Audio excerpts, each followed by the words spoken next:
Preah Vihear Temple, Khmer, Prasat Preah Vihear, is an ancient Hindu temple built by the Khmer Empire located on top of a 525-meter or 1,722 feet cliff in the Dangrek Mountains in the Preah Vihear province of Cambodia.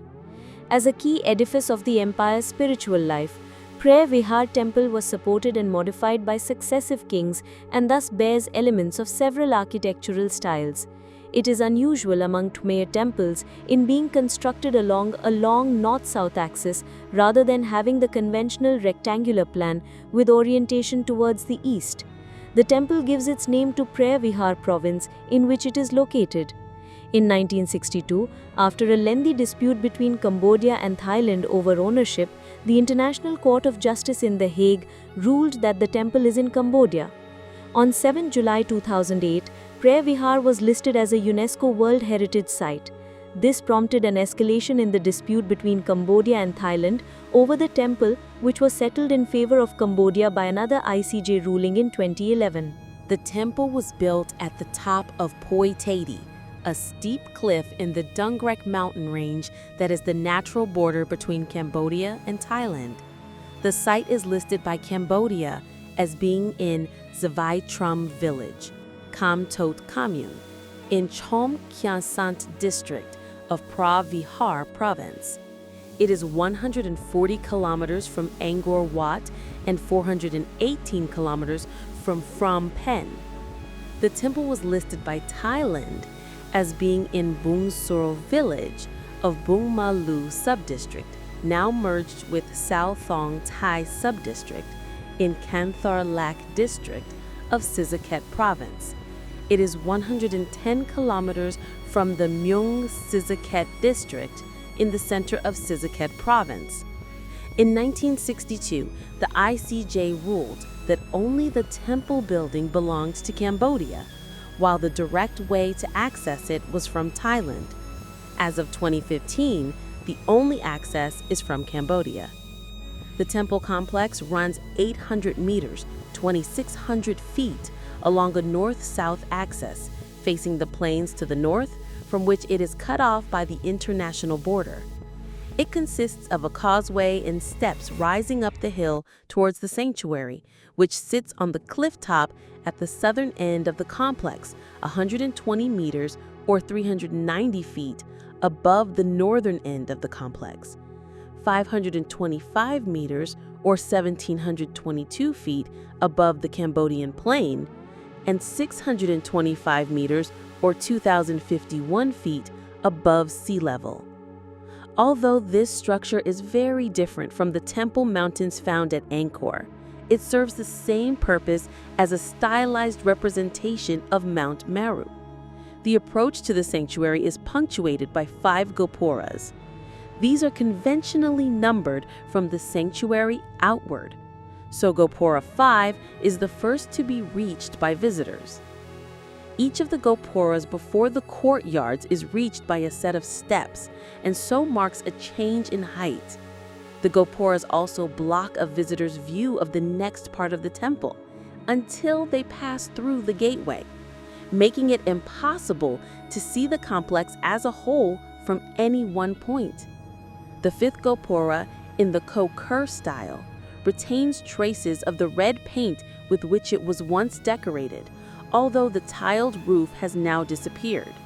The 4th gopura is more recent, from the Klang Bapun periods, and has on its southern outer pediment one of the masterpieces of Preah Vihear, a depiction of the churning of the Sea of Milk.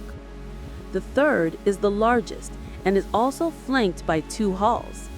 The sanctuary is reached by 2 successive courtyards, in the outer of which are 2 libraries. Prasat Preah Vihear is the compound of words Prasat, Preah, and Vihear, which mean the religious offering of sacred shrine. In Sanskrit, Prasat means religious offering, which could even be taken as a synonym of temple in this context. Preah means sacred or beloved, and Vihear, from the Sanskrit word Vihara, means abode or shrine, the central structure of a temple. In Khmer, Phnom means mountain, and Cambodians occasionally refer to the temple as Phnom Preah Vihear. These versions of the name carry significant political and national connotations. See new dispute over ownership. Construction of the first temple on the site began in the early 9th century. Both then and in the following centuries, it was dedicated to the Hindu god Shiva in his manifestations as the mountain gods Sikarasvara and Bhadresvara. The earliest surviving parts of the temple, however, dates from the Khmer period in the early 10th century, when the empire's capital was at the city of that name. Today, elements of the Bantier Sri style of the late 10th century can be seen, but most of the temple was constructed during the reigns of Khmer kings Suryavarman I and Suryavarman II. An inscription found at the temple provides a detailed account of Suryavarman II studying sacred rituals, celebrating religious festivals, and making gifts including white parasols, golden bowls, and elephants to his spiritual advisor, the aged Brahmin Divakara Pandit. The Brahmin himself took an interest in the temple, according to the inscription, donating to it a golden statue of a dancing Shiva known as Nataraja.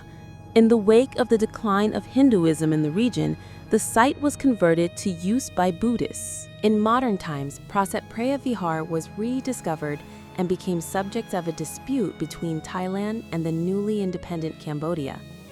This came about due to the different maps each party used in national delimitation.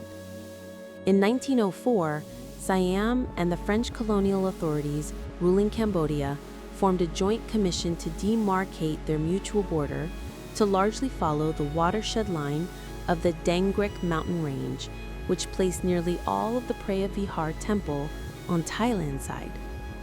France, who was the protector of Cambodia at the time, agreed with Siam in the Franco-Siamese Boundary Treaty of 1904.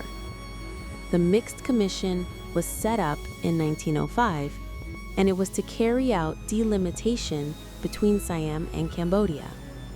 In 1907, after survey work, French officers drew up a map to show the border's location. Cambodia used the map published by French geographers in 1908, called Annex I map, which showed the temple on Cambodian territory, while Thailand used the provisions of the Treaty of 1904, which reads, "The frontier between Siam and Cambodia starts on the left shore of the Great Lake. From the mouth of the river Stung Rulos, it follows the parallel from that point in an easterly direction until it meets the river Prik Kampong Tiam. Then, turning northwards, it merges with the meridian from that meeting point as far as the Phnom Dangrek mountain chain. From there, it follows the watershed between the basins of Nam Sen and the Mekong on the one hand, and the Nam Moon on the other, and joins the Phnom Padang chain, the crest of which it follows eastwards as far as the Mekong. Upstream from that point, the Mekong remains the frontier of the Kingdom of Siam in accordance with Article 1 of the Treaty of 3 October 1893. The resulting topographic map, which was sent to Siamese authorities and used in the 1962 International Court of Justice (ICJ) ruling, showed the line deviating slightly from the watershed in the Preah Vihear area, placing all of the temples on Cambodian side. Following the withdrawal of French troops from Cambodia in 1954, Thai forces occupied the temple to enforce their claim. Cambodia protested and in 1959 asked the ICJ to rule that the temple and the surrounding land lay on Cambodian territory. The case became a volatile political issue in both countries. Diplomatic relations were severed and threats of force were voiced by both governments. The court proceedings focused not on questions of cultural heritage, nor on which state was the successor to the Khmer Empire, but rather on Siam's supposed long-time acceptance of the 1908 map. Arguing in The Hague for Cambodia was former U.S. Secretary of State Dean Acheson, while Thailand's legal team included a former British Attorney General, Sir Frank Soskus. Cambodia contended the map showing the temple as being on Cambodian soil was the authoritative document. Thailand argued that the map was invalid and that it was not an official document of the Border Commission, and that it clearly violated the Commission's working principle that the border would follow the watershed line, which would place most of the temple in Thailand. If Thailand had not protested the map earlier, the Thai side said it was because Thai authorities had had actual possession of the temple for some period of time, due to the great difficulty of scaling the steep hillside from the Cambodian side, or simply had not understood that the map was wrong. On 15 June 1962, the ICJ ruled 9-3 that the temple belonged to Cambodia, that Thailand was obliged to withdraw all troops stationed there, and by a vote of 7-5 that Thailand must return any antiquities such as sculptures that it had removed from the temple. The Annex I map did not bind both parties because it was not the work of the Mixed Commission per the treaty. However, both parties adopted the map, and the demarcation line in it therefore had a binding character. In its decision, the court noted that in over the 5 decades after the map was drawn, the Siamese/Thai authorities had not objected in various international forums to its depiction of the temple's location, nor did they object when a French colonial official received the Siamese scholar and government figure, Prince Damrong, at the temple in 1930. Under the legal principle, qui tacet consentire videtur si loqui debuset ac potuiset, he who is silent is taken to agree, the court ruled that Thailand had accepted and benefited from other parts of the border treaty.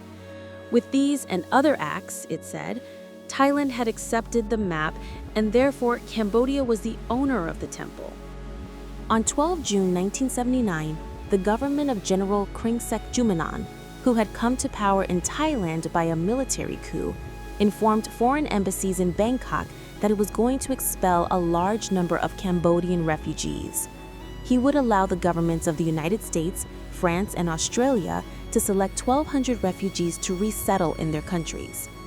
Lionel Rosenblatt, refugee coordinator of the American Embassy, Yvette Paoli, a French businesswoman in Bangkok, and representatives of the Australian and French governments rushed to the border to select the refugees that night.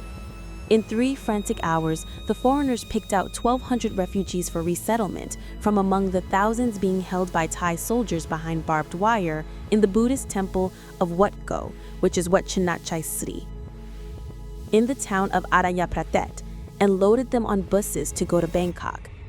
The remaining refugees were then driven away, their destination unknown. It was later discovered that refugees had been collected from many locations and sent to Preah Vihear. An American embassy official stood beneath a tree along a dirt road leading to the temple, counted the buses, and estimated that about 42,000 Cambodians were taken to the temple. The conflict between Cambodia and Thailand over land adjoining the site has led to periodic outbreaks of violence. One such military clash occurred in October 2008. In April 2009, 66 stones at the temple were allegedly damaged by Thai soldiers firing across the border.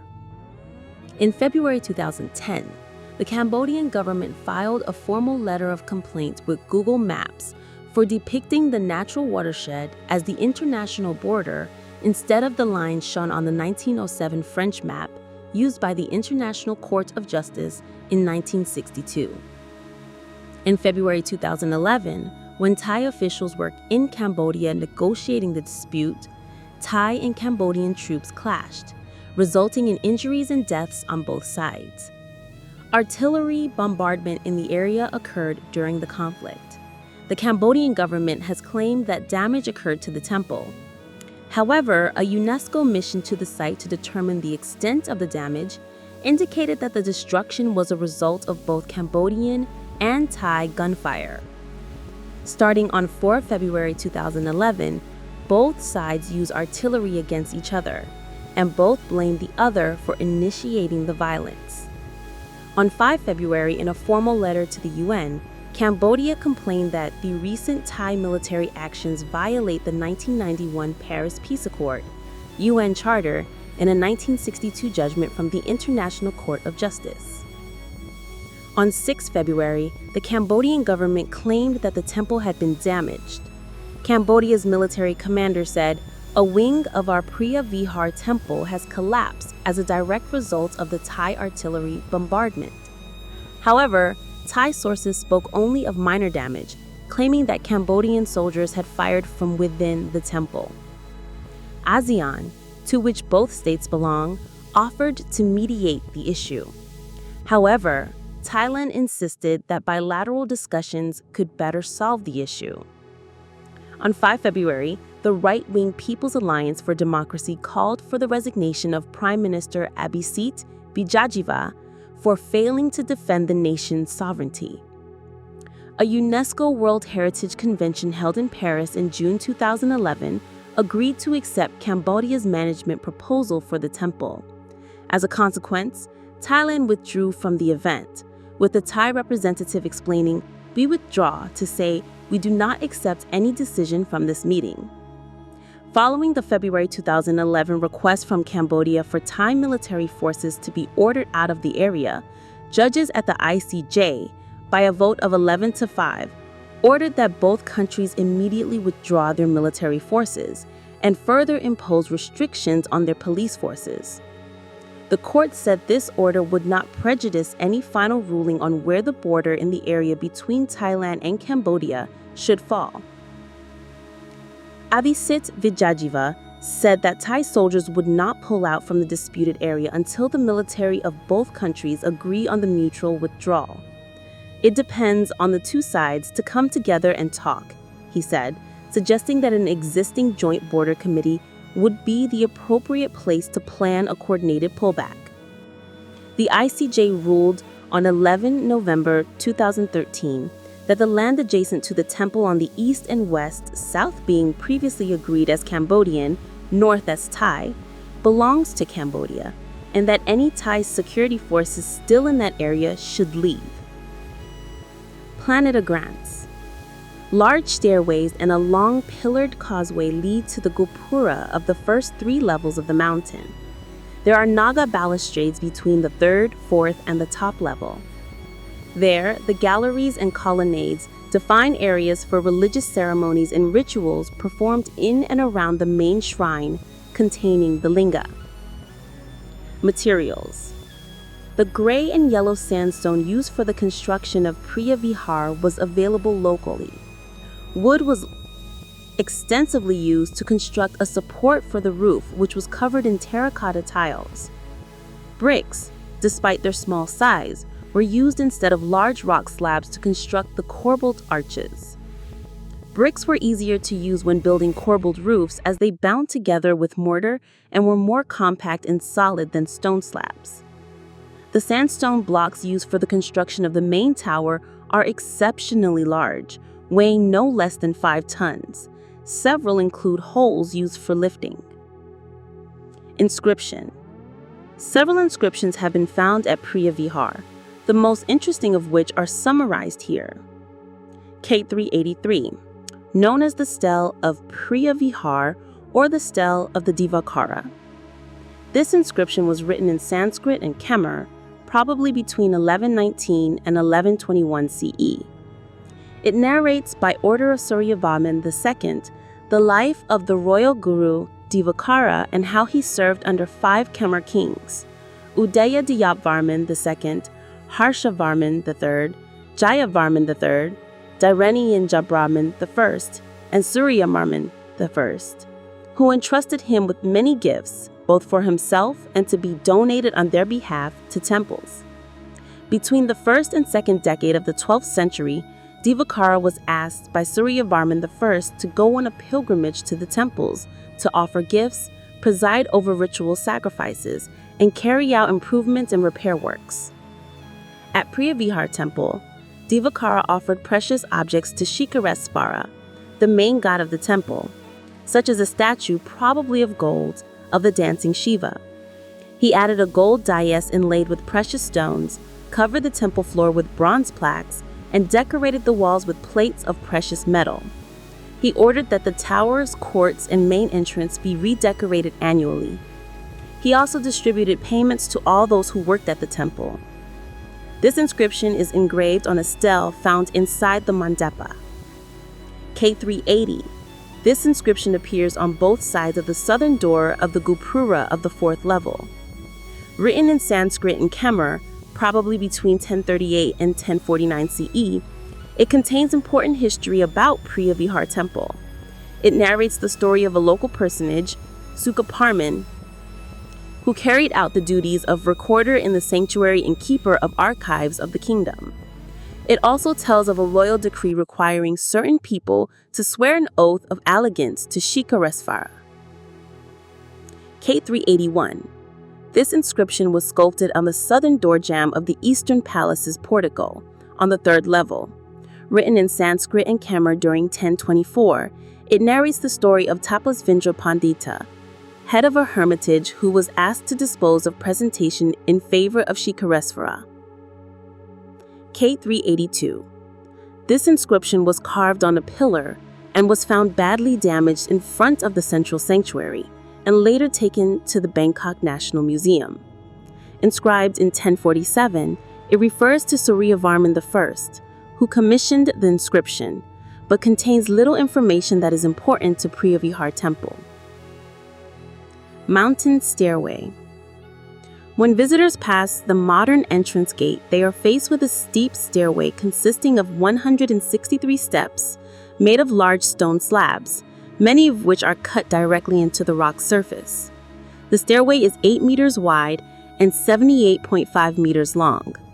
It was originally flanked by rows of lion statues, of which only a few remain close to the modern entrance gate. In its last 27 meters, the stairway narrows to a width of only 4 meters and is flanked by 7 small terraces on either side, which were once decorated with the lion statues. The difficulty of climbing the stairway symbolizes the laborious path of faith needed to approach the sacred world of the gods. Lionhead Reservoir. Between Gopura 4 and 3, some 50 meters to the east of the second pillared avenue, there is a square stone paved reservoir, 9.4 meters on each side. Each side of the reservoir has 12 steps, each 20 to 25 centimeters high. Near the small reservoir, there is a rent-a-dent square brick base 6 meters on each side. It is supposed that this was used as a pedestal for a statue or a small construction made in perishable materials, suggesting a ritual use of the small reservoir. According to previous reports, on the southern side of this pool, there was a stone lion's head with a water outlet from its mouth. It was only visible when the water level of the reservoir was very low. This lion spout is no longer at the site, and its whereabouts are unknown.